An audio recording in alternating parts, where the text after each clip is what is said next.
Finally, we're going to bring it home with some bar graph problems. So we're launched with a speed of 10 meters per second across a frictionless surface. So this is where the launch happens. When we start, though, all our energy starts as elastic. And since it's frictionless, it winds up as kinetic. So I thought I'd give you kind of a nice one to end with. So we're going to have E elastic is equal to E kinetic. So in other words, we're going to have 1/2. Whoops, let's just actually set these equal to get the energy. So we're going to say 1/2 times K times the compression squared is going to be 1/2 times M times V squared. So the energy stored in the spring, I'm not going to be able to get it from this formula because I don't have K and I don't have X. So I'm forced to use conservation of energy. So the E elastic is now kinetic, but it started off as elastic. So I'm going to use, I'll write it like this, equals the E kinetic, and E kinetic equals 1/2 mv squared. So let's throw the numbers in there. 1/2 times 5 times 10 squared. So we're going to end up getting 50 times 5, which ends up being 250 joules of energy. Now this is the spring constant, so we want to determine its compression. So we have EK equals EE, and we know EE is 1/2 kx squared. So let's throw in our numbers. 250 equals 1/2 times 250 times x squared. So we're going to end up getting 2 equals x squared. So x ends up being the square root of 2 meters. If you want, you can write that as 1.4 meters, and I'd be totally fine with that. So this is a nice little problem to end on because it's not super complicated, and I'll probably do that on your final exam too. Let's see what else we get. We've got this next page to do. So I think we'll just finish up here. So we have a pendulum that has a period of 2 seconds, and we want its length. So t is 2 pi square root of L over G. 2 is 2 pi times the square root of L over 10. We're going to use 10 for gravity. These little 2's cancel here. So I'm going to end up getting 1 over pi squared equals L over 10. So L is going to equal 10 divided by pi squared when I simplify. So I'm going to end up getting 1.01 meters. Next we ask, what would the period of this pendulum be on the moon if this is the gravity? So t equals 2 pi square root of 1.01 divided by 1.6.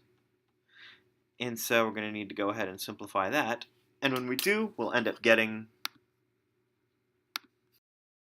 4.99 seconds.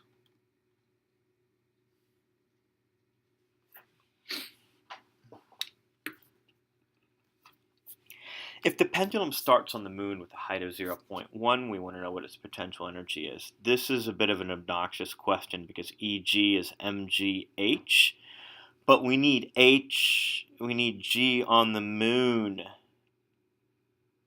So I will just say this is moon, and I'll also say be careful. So that's going to be here.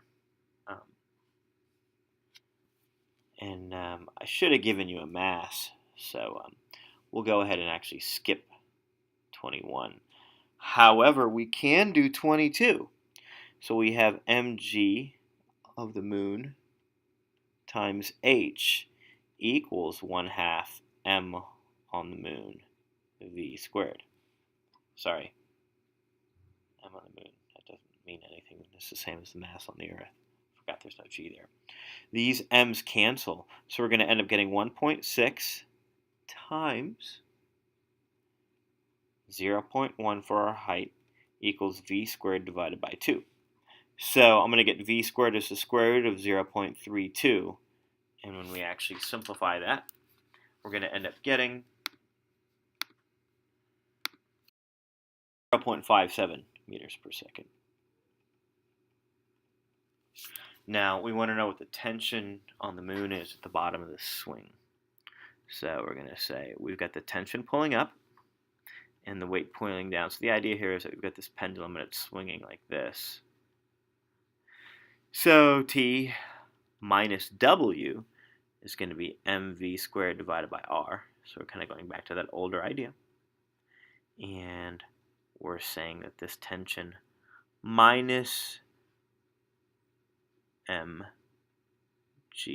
once again, can't do 23 because I need a mass, so we'll skip 21 and 23. All right.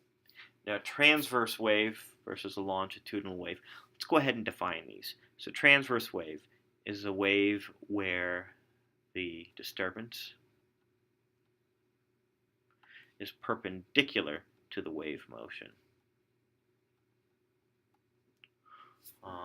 Or rather, the oscillation is perpendicular to the wave motion. Couple of examples. Number one, E&M waves, electricity and magnetism waves, like light, microwaves, etc. And then the next example, we got E&M waves, and then the next example would be water waves. They're absolutely transverse waves. The water moves up, the water moves like this, but the wave moves like that. So the water is moving up and down, but the wave moves forward. Now, longitudinal waves. That's if the oscillation is parallel to the wave motion. And examples there, the first example is where we have sound waves, absolutely. And another is a slinky pulse. And I'm talking about the waves that go like this, where you've got the slinky, and then a little pulse, and another little pulse, and they move like this down the slinky. Finally, what is the speed of a wave that has a period of 4 seconds and a wavelength of 2 meters? So the wave equation is v is lambda times f, but I give you the period. So remember, frequency is 1 over period. So I'm going to do a little bit of an adjustment here and actually substitute v is lambda over t, which is 2 meters over 4 seconds, which is 0.5 meters per second. So that wraps up your practice test. And I'm going to post these videos on Haiku. And I want to make up a second practice test, and I'll put solutions up a little bit later tomorrow, I think. Today being the 23rd, so your second practice test and solutions will be up on the 24th.